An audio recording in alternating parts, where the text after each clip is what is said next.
The SHADS Industry Award is a complex and highly specific modern award, but there's really not much guidance at all from Fair Work when it comes to staying compliant. Sifting through pages and pages of the SHADS Award could take you hours, so we've decided to share with you the most important parts. In this video, I'm going to go through the SHADS Award allowances. Allowances are extra payments made to employees who do certain tasks or have a particular skill, use their own tools at work, or provide work in unpleasant or dangerous conditions.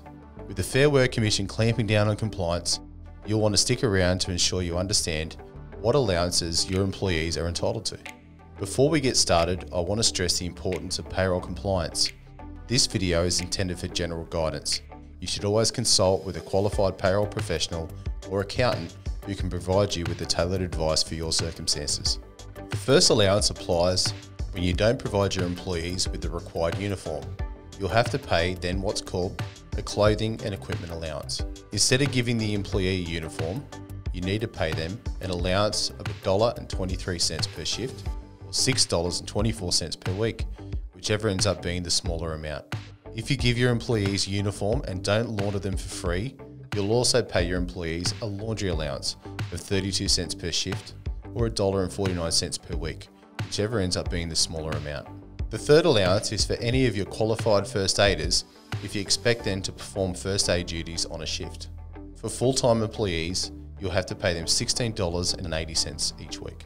For part-time or casual employees, you can pay them a pro rata basis of 44 cents per hour, up to a maximum of $16.80 each week. Next, we have the meal allowance, which applies if you expect your employees to work overtime, but you don't provide them with a meal. If you can supply them with a good meal, you can do that. But if you don't have facilities to do so, you'll need to pay them an allowance of $13.56. The next allowance applies where you need an employee to use their car to perform their duties. The vehicle allowance works according to the number of kilometres your employee drives. The current amount you'll have to pay is 80 cents per kilometre. Because of the nature of the industry, there are also conditions regarding employees on call. If the job position requires that your employee is on call for a certain number of days a week, you'll need to figure out if this is part of their ordinary hours or not. If it's outside an employee's ordinary hours of work, it shouldn't be part of ordinary times earnings, which means you must pay them an allowance.